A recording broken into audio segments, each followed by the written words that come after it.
Buenas, mis hermanos, ¿cómo están? Es un gusto poder estar con ustedes en esta nueva clase donde vamos a estar viendo cómo ser la persona espiritual que deseas ser.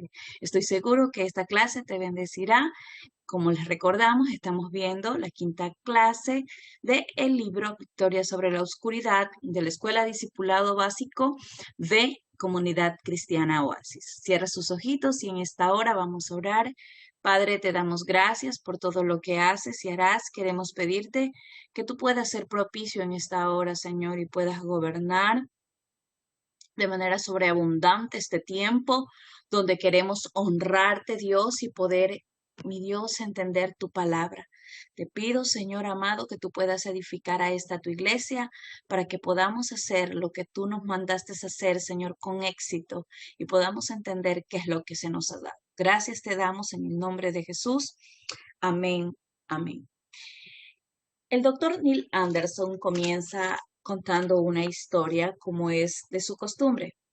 Él indica que a principios del siglo XX, en un asilo de afueras de la ciudad de Boston, que albergaba a individuos gravemente retardados y perturbados, uno de los pacientes era una niña que llamaban simplemente Anita. No se daba con nadie en el asilo. El personal trató de todos los medios posibles para ayudarla, pero sin éxito. Finalmente encerrada en una celda en el sótano y fue desechada como incurable. En ese mismo asilo trabajaba una cristiana que creía que una criatura de Dios necesitaba amor, preocupación y cuidado. Entonces decidió dedicar tiempo del almuerzo para estar con Anita, leerle y oraba a Dios que aliviara de la prisión del silencio. Todos los días esta cristiana llegaba a la puerta de Anita y leía, pero la pequeña nada respondía. Pasaron meses. La mujer trataba de hablar con Anita, pero era como hablarle a un cuarto vacío. Le llevaba algunas golosinas, pero no recibía nada a cambio. Un día faltaba una galleta en el plato de la amable mujer, que recibió de vuelta de la celda de Anita. La mujer continuó la lectura y la oración por ella, y con el tiempo la pequeña comenzó a responder tras los barrotes de esa celda. Pronto la cristiana convenció al doctor que Anita necesitaba una segunda oportunidad para su tratamiento. La sacaron del sótano y continuó el trabajo con ella. 2 años después se le dijo a Anita que podía dejar el asilo y vivir una vida normal. Sin embargo, ella prefirió no salir. Estaba muy agradecida por el amor y la atención que recibió de la cristiana, que decidió quedarse y dar amor a otros como ella había sido amada. Anita permaneció en la institución para trabajar con otros pacientes que sufrían como ella, lo que ella mismo había sufrido. Casi medio siglo más tarde, la reina de Inglaterra celebró la ceremonia especial para honrar a una de las mujeres más inspiradoras de los Estados Unidos, a Helen Keller. Cuando se le preguntó a qué atribuía su éxito al vencer la ceguera y la sordera, Helen Keller respondió: si no hubiera sido por Anna Sullivan, hoy yo no estaría aquí. Anna Sullivan, que amó tenazmente y creyó en una niña incorregible, ciega y sorda, llamada Helen Keller. Era Anita. Debido a una generosa cristiana que en la mazmorra del asilo para enfermos mentales creyó que una niña incurable necesitaba el amor de Dios. El mundo recibió el maravilloso don de Helen Keller. Ahora nos preguntamos, ¿qué necesita un cristiano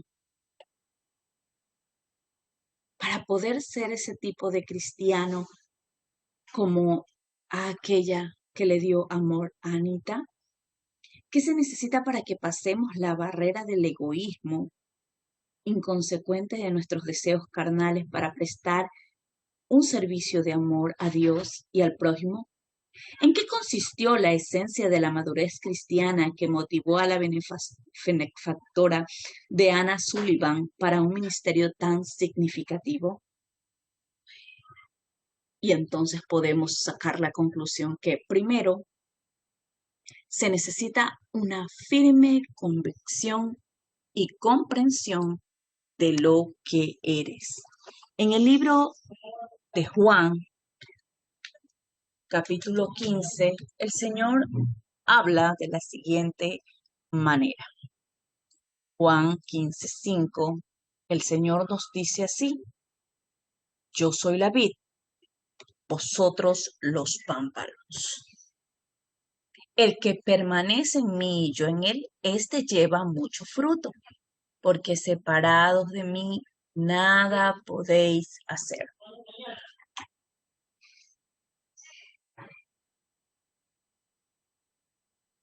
Lo segundo que debemos hacer para tener esta madurez, esta esencia de la madurez cristiana, es que debemos crucificar la carne que está enseñada a lo largo del tiempo por el pecado.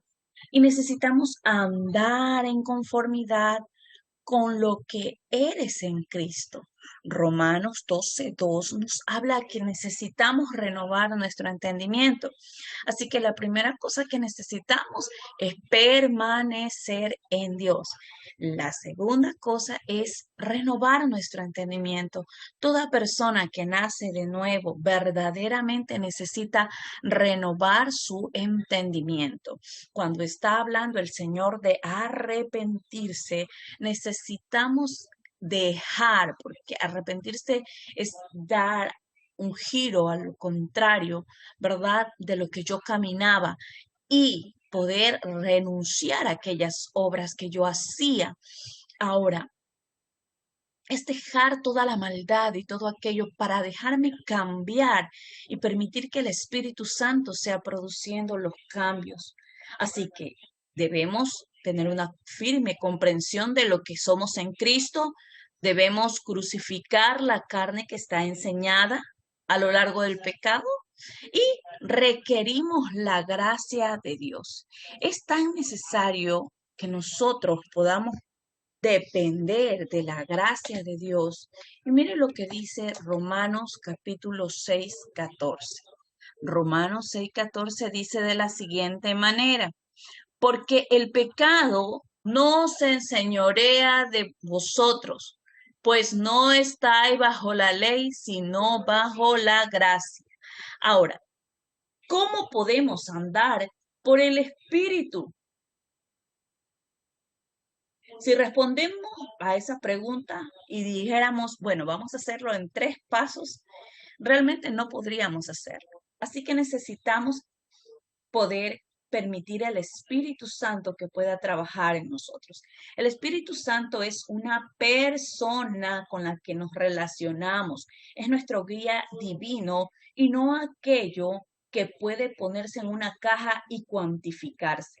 Hablamos de andar con Dios, lo que es una relación con el Padre o una relación de padre a hijo.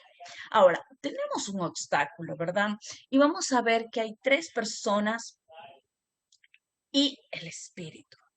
¿Cuáles son esas 3 personas, verdad? Primero necesitamos entender que el ser humano es tripartito. El ser humano tiene cuerpo, tiene alma y tiene espíritu. La segunda cosa, o lo que segundo que debemos comprender es que hay un ser humano natural que no, el hombre natural. El hombre natural es gobernado por su alma. ¿verdad? Lo que siento, lo que opino, lo que quiero, vive bajo sus emociones. Y miren lo que dice Primera de Corintios 2:14 acerca de este hombre. Pero el hombre natural no percibe las cosas que son del espíritu, porque para él son locura y no las puede entender porque se han de discernir espiritualmente. Y está también el hombre espiritual, que es aquel que está gobernado por el espíritu. Así que vamos a estar viendo, ¿verdad? Este ser. Y hay tres tipos de personas, como veíamos en primera de Corintios 2:14, indica que el hombre natural no puede percibir las cosas que son del espíritu porque para él son locura. Si usted ve esta figura, podemos ver aquí el hombre natural, donde su espíritu está muerto, su alma gobierna su cuerpo también. Entonces, está el carnal, que aunque su espíritu está vivo, desea vivir por la carne, y el espiritual que vive en el espíritu. Ahora, vamos a estar viendo el hombre natural. ¿Qué tiene este hombre natural? Pues este hombre natural tiene algunas características que necesitamos tomar en cuenta acerca de aquello, ¿verdad? Este hombre natural tiene un alma, ¿verdad? Con la que puede pensar, sentir, escoger. Sin embargo, como usted puede ver en esas flechas, el diagrama de su mente y sus consecuentes, sus emociones y su voluntad, todas ellas están dirigidas hacia la carne, la cual actúa completamente separada de lo que Dios creó. El hombre natural puede pensar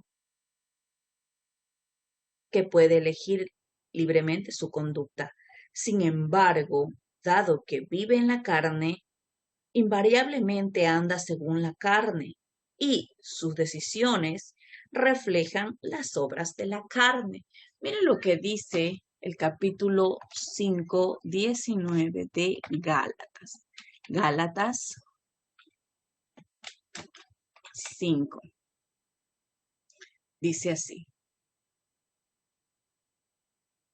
y manifiestas son las obras de la carne: adulterio, fornicación, inmundicia, lascivia, idolatría, hechicerías, enemistades, pleitos, celos, iras, contiendas, disensiones, herejías, envidias, homicidios, borracheras, orgías y cosas semejantes a estas, acerca de las cuales os amonesto que, como ya os lo he dicho antes, que los que practican tales cosas no heredarán el reino de Dios.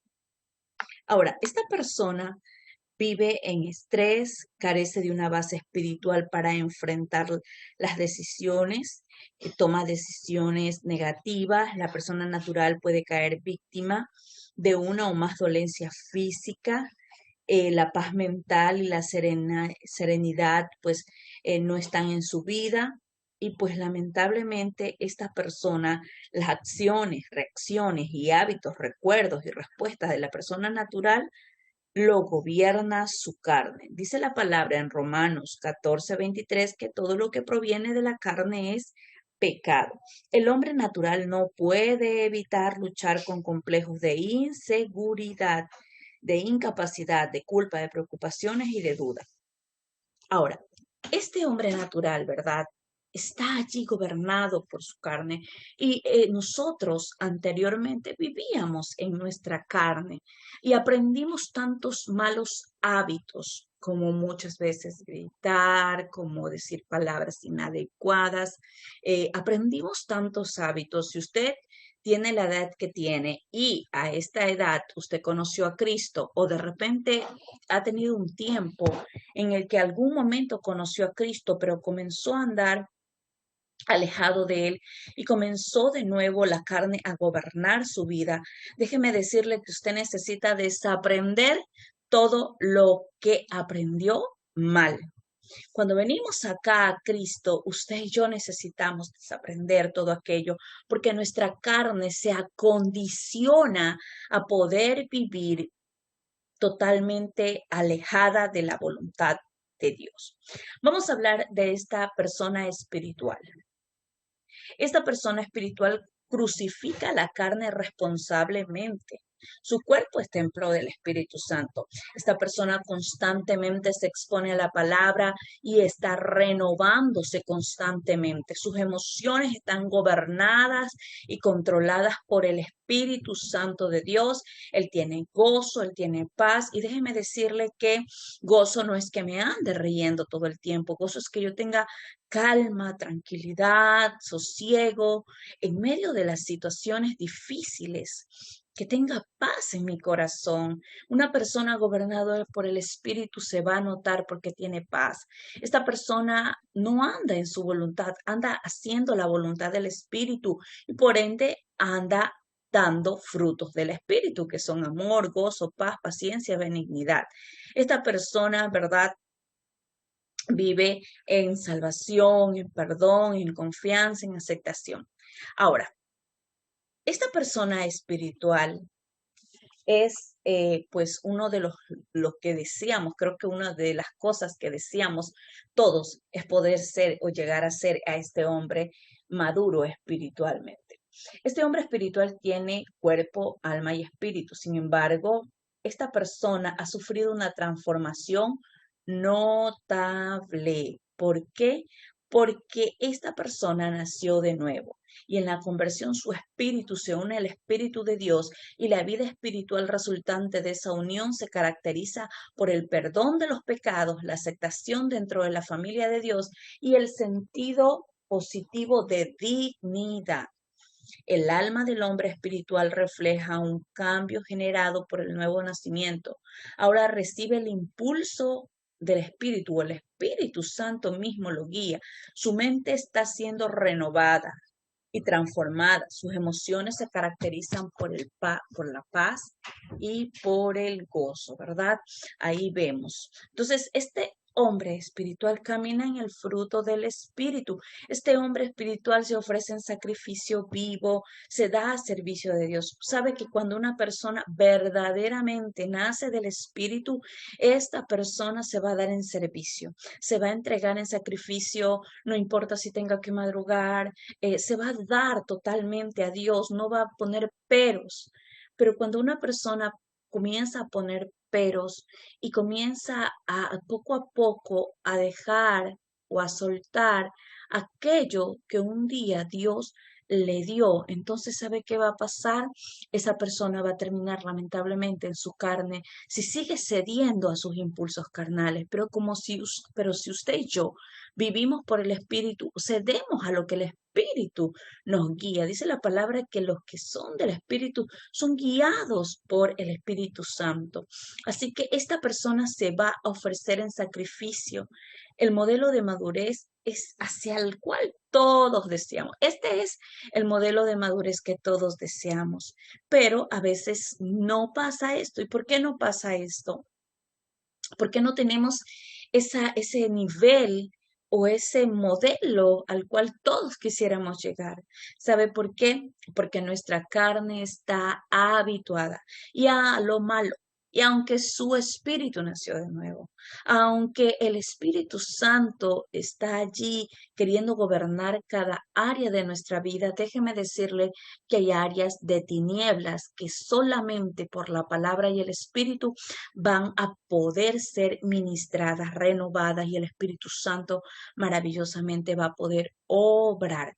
Así que usted y yo necesitamos rendirnos. Cada vez que usted sacrifica, usted está siendo muerto a sí mismo y el Espíritu Santo tiene la oportunidad de poder cambiar aquellas cosas que estaban habituadas. Mi carne, como le decían antes, posiblemente mi carne está habituada a gritar, mi carne está habituada y todas esas cosas, ir desaprendiéndolas es en mis fuerzas no fácil, pero si el Espíritu Santo lo gobierna, entonces es diferente. Así que necesitamos vivir una vida conforme el espíritu. Ahora está la persona carnal. ¿Quién es esta persona carnal? Esta persona carnal tiene arraigadas las costumbres del mundo, sigue atrayendo a la mente y esta persona vive independiente de Dios. Ha nacido de nuevo, su espíritu nació de nuevo, pero esta persona vive como que si Dios no existiese, vive haciendo sus deseos carnales. Es un cristiano espiritualmente vivo en Cristo y declarado justo delante de Dios, pero prefiere seguir los impulsos de su carne. Su mente la ocupa en pensamientos carnales, sus emociones están plagadas de sentimientos negativos, tienen libertad para andar en el espíritu y dar fruto del espíritu, pero andan voluntariamente según la carne. Aunque son templo de Dios viviente, como lo dice Primera de Corintios 6, lamentablemente ellos lo contaminan. ¿Por qué? Porque consumen cantidad de cosas negativas como pues programación totalmente alejada de del plano del temor de Dios, pues siguen andando en carnalidades, en contiendas, en peleas. Yo no sé si usted se acuerda de los corintios. Los corintios vivían así, vivían totalmente peleándose. El uno decía, yo soy de Pablo, el otro de Apolo. Tenían muchos dones, por ende, la persona que tiene dones no necesariamente tiene madurez espiritual. Los dones son una gracia. Siempre lo digo, es más fácil poder regalarle algo a mi hija que poder formar su carácter, porque su carácter va a tener que ser formado con el tiempo y pues obviamente voy a tener que trabajar diariamente. Asimismo, el espíritu quiere trabajar diariamente en nuestro carácter, porque a veces nos quejamos mucho, a veces venimos de situaciones donde hablamos mucha amargura, mucha negatividad, y son cosas que hemos aprendido, pero muchos de estos cristianos carnales no se presentan en sacrificio vivo. O sea, por ejemplo, sé que hay oración, pero yo no oro. Sé que tengo que conectarme, pero no me conecto. Y pongo cualquier excusa para poder vivir mi vida cristiana, como yo pienso que creo. Entonces, esos son hábitos de la carne. Es indulgente con los apetitos carnales, según los caprichos de su carne, adiestra al pecado. Si mi carne me pide gritar, yo grito. Si mi carne me pide tomarme algo que yo sé que no es agradable a Dios, pues yo me lo tomo. Si mis amigos me invitaron a la discoteca, pues voy a la discoteca. No voy a pecar. Muchos de ellos indican, pero sin embargo terminan arrastrados por todo aquello que es mundana. Así que esta persona, como cede a su carne en lugar de crucificarla, está sujeto a sus sentimientos de inferioridad, inseguridad, incapacidad, culpa, preocupación. Esta persona maneja todos esos sentimientos, todas esas cosas negativas. ¿Por qué? Porque su mente no está siendo renovada, su espíritu, aunque anhela gobernar, él mismo decide vivir en su carnalidad. Así que es una decisión diaria. Como les dije, los cristianos no vivimos por sentimientos, el mundo vive por sentimientos. Nosotros vivimos por convicción, con convicción de lo que dice la palabra de Dios, porque mis sentimientos me pueden engañar. Un día puedo pensar bien, estar animada, mis sentimientos me dicen está todo bien, y otro día puedo sentirme totalmente decaída y desanimada, así que necesito moverme por lo que dice la palabra de Dios. Ahora, ¿pero por qué tantos cristianos viven tan lejos de su potencial en Cristo? ¿Por qué tan pocos pueden disfrutar su vida cristiana abundante que hemos heredado? ¿Por qué pasa esto? Primero, por la ignorancia. La falta de arrepentimiento, de fe en Dios y los conflictos no resueltos impiden que la persona crezca, ¿verdad? Si vemos ahí en esa imagen, ahí está la mente del cristiano carnal, está dividida entre el mundo, la iglesia, viajes, deportes y todas esas cosas. El mundo y la carne y Satanás son enemigos de nuestra santificación. Satanás trata de acusarnos, de engañarnos, ¿verdad? A los hijos de Dios. Mire lo que dice Segunda de Corintios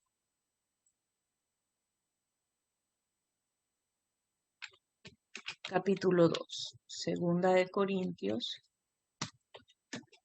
capítulo 2, 11. Dice así, porque Satanás, para que Satanás no gane ventaja alguna sobre nosotros, pues no ignoramos sus maquinaciones. Vivimos como si no existiese el reino de las tinieblas. Nuestra ingenuidad impide a los cristianos experimentar su libertad en Cristo. ¿Por qué? Porque muchos cristianos viven como si el mundo, como que si, perdón, como que si Satanás no existiera, o sea, no hay enemigo, yo vivo como quiero. Entonces, esa ingenuidad impide que nosotros podamos vivir una vida en Cristo porque el que hace pecado es esclavo del pecado. Yo puedo elegir si deseo vivir en Cristo, voy a vivir por el Espíritu, pero si no, voy a rendirme a los deseos de mi carne. Y lamentablemente la carne trae muerte. Ahora, parámetros para andar llenos del Espíritu Santo, ¿verdad? ¿Verdad que Él dijo, yo soy la vid, vosotros los pámpanos? No importa cuán maduro seas, no puedes producir si no andas por la fe en el poder del Espíritu Santo. O sea, si yo no estoy unido a Cristo, no puedo. La voluntad del cristiano maduro está cargada hacia el Espíritu.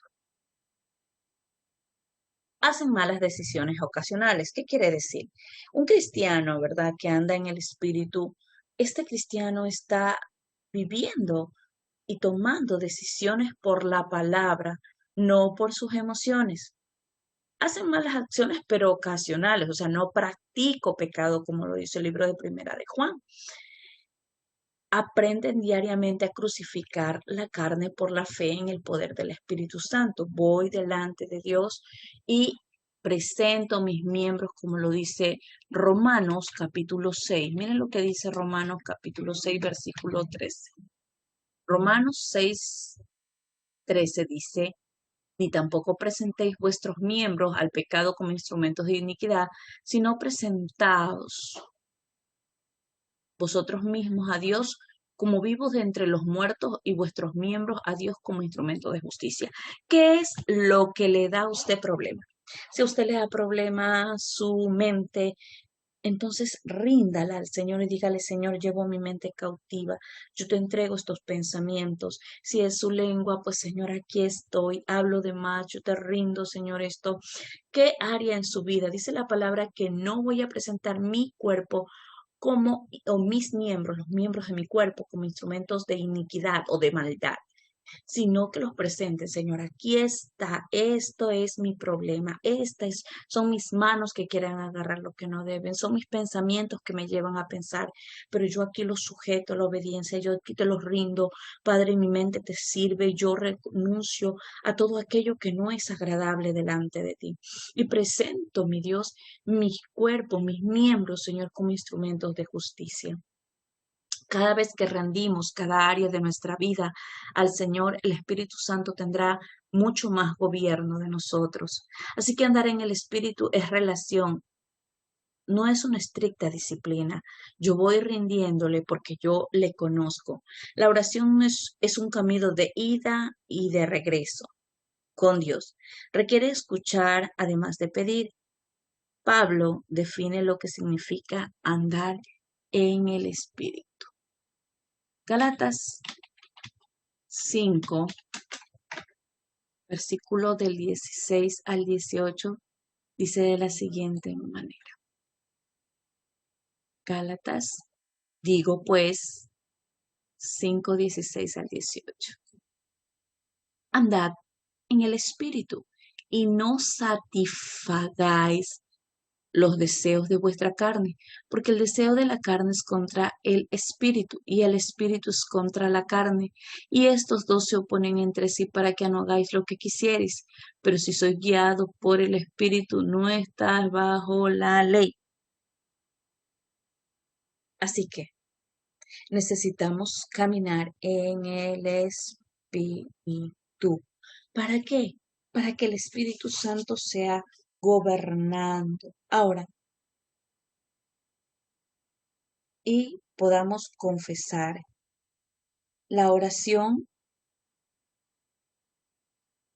necesita ser nuestro pan diario. En la oración podemos adorar, podemos confesar, podemos suplicar a Dios y podemos quedarnos callados para escuchar lo que Él desea decirnos. Ahora, ¿qué no es andar en el Espíritu? Primero, Pablo dice que andar en el Espíritu no es una licencia.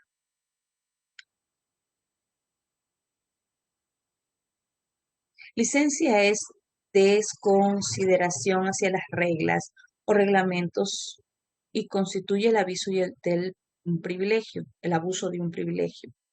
Algunos cristianos afirman erróneamente que andar en el Espíritu y vivir bajo la gracia significa que yo puedo hacer lo que me dé la gana o lo que yo quiera.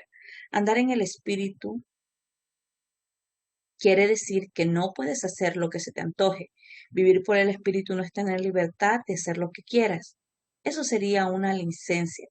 Significa que eres libre para poder ser responsable moralmente, algo que no podías hacer cuando eras esclavo del pecado. Así que, ¿qué no es andar en el Espíritu? No es una licencia para abusar de los privilegios. No es tener libertad para hacer lo que yo quiero. No es un legalismo. La ley no tiene poder para dar vida. El cristiano es una relación, no un ritual ni un código de ética. Cuando yo tengo una relación con Dios, Él mismo se encarga de hacerme ver en qué área estoy mal. Mucha gente ha confundido el cristianismo como una religión y siempre le digo a la iglesia y se lo digo a usted, usted no se cambió a una religión, usted se cambió a un reino donde hay reglas diferentes a las que había en el mundo. El mundo vive por sentimientos, nosotros vivimos por convicción. El mundo trae odio y resentimiento, nosotros traemos y hablamos de perdón. Entonces, tenemos actitudes totalmente contrarias a las que el mundo está acostumbrado a hacer.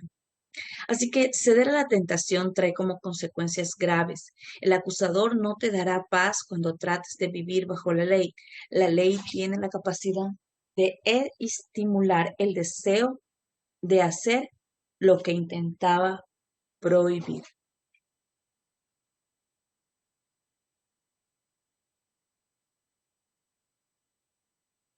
Ahora, ¿qué es andar en el Espíritu? Vamos a 2 Corintios 3:17, por favor.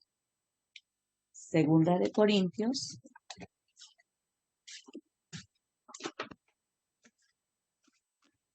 3:17. Y lo vamos a leer en la versión La palabra de Dios para todos. 2 Corintios 3:17 dice así. En este caso, el Señor significa el Espíritu. Y donde está el Espíritu del Señor hay libertad. El Espíritu de Dios está dentro de ti para llegar a ser la persona que quieres que fueras para crearte. O sea, el Señor mismo puso al Espíritu Santo para que Él produzca el querer como el hacer en mi vida. No estás obligado a andar según tu carne como antes de tu conversión. Eso debemos de entenderlo. Andar en el Espíritu no es sentarse, esperar que Dios lo haga todo. Dios dejó promesas, pero las promesas son condicionadas a mi obediencia. Cuanto yo más obedezca, más accedo a aquellas promesas. Hay una parte que hace Dios y Dios me ayuda cuando yo pido. La palabra incluso lo dice en el libro de Colosenses, que Él es el que produce el querer como el hacer, pero si Él lo produce, yo tengo que pedírselo. No es una ronda de actividades tratando de hacerlo por nosotros mismos. Para eso está la gracia del Espíritu. El Espíritu de gracia está ahí para ayudarme. Dice la palabra que Él enviará al abogado defensor. No necesitas defenderte, Él te defiende. Así que necesitamos entender estas verdades, que Él está allí. Usted no puede orar, Espíritu Santo, dame de tu gracia para orar. Usted no puede ayunar, Espíritu Santo, dame de tu gracia para ayunar. Dame de tu gracia para perdonar. Dame de tu gracia. Es Él que nos provee la gracia para poder hacer lo que en mis fuerzas humanamente nunca podría hacerlo. Ahora, debemos de preguntarnos esto: ¿cuánto fruto podemos llevar si tratamos de hacerlo todo en nuestros propios esfuerzos? La respuesta es ninguno. La palabra dice: yo soy la vid y vosotros los pámpanos, separados de mí, nada podéis hacer. Nada podemos hacer fuera de Él. ¿Cuánto se logra hacer en el reino de Dios si esperamos que Dios lo haga todo personalmente? Le aseguro que no mucho.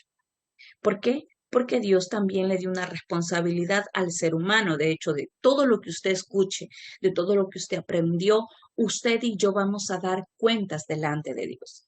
Dios ha encargado a la iglesia su obra durante esta era.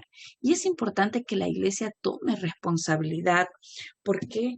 Porque la iglesia debe entender que usted y yo somos los representantes de Dios aquí en la tierra y necesitamos representarlo bien, ¿verdad? Si fuéramos a una embajada y nos mandaran o nos enviaran, perdón, a una embajada, necesitamos representar bien a aquella persona que nos está enviando. De igual manera, usted y yo somos representantes de Dios en esta tierra y necesitamos representarlo bien.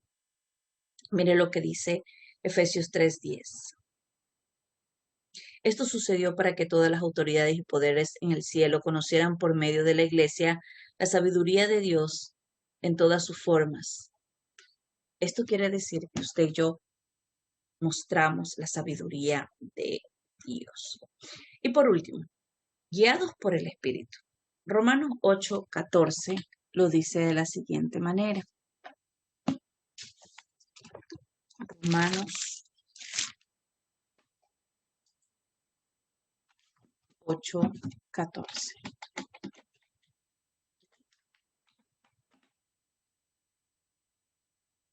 Nos dice así.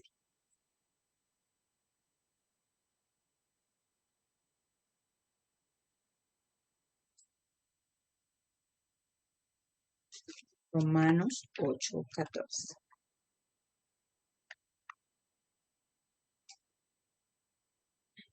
Porque todos los que son guiados por el Espíritu, estos son hijos de Dios.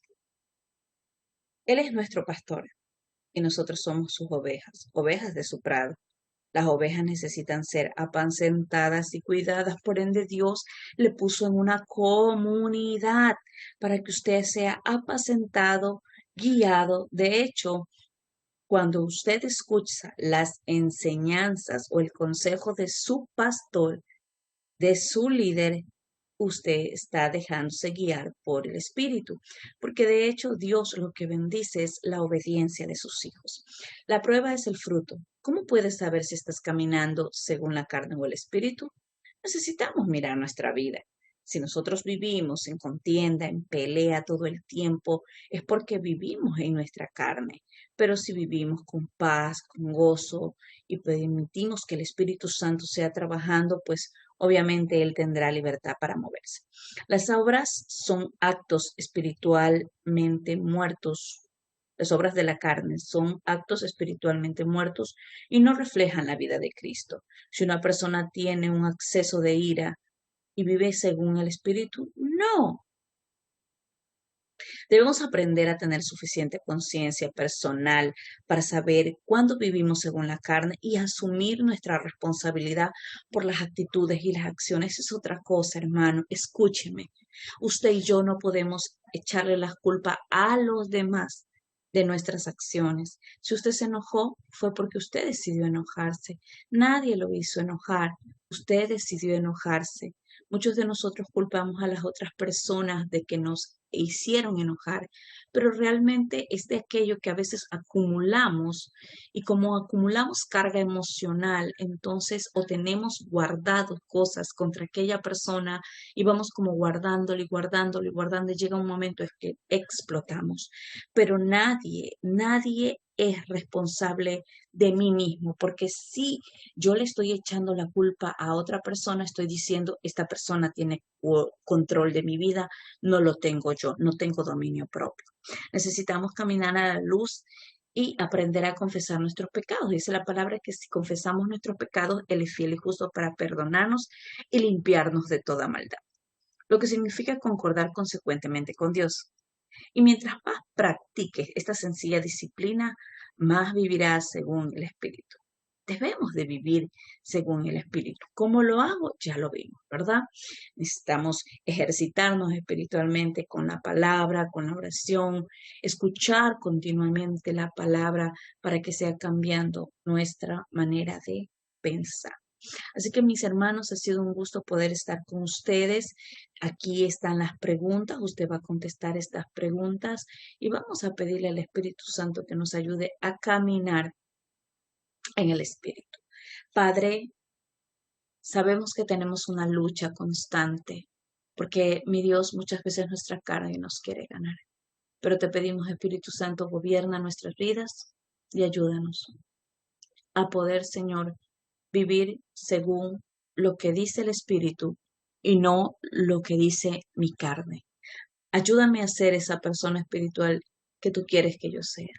Te lo pedimos en el nombre de Jesús y te damos gracias, Señor. Amén y amén. Ha sido un gusto poder estar con ustedes, mis hermanos. Saludos y bendiciones.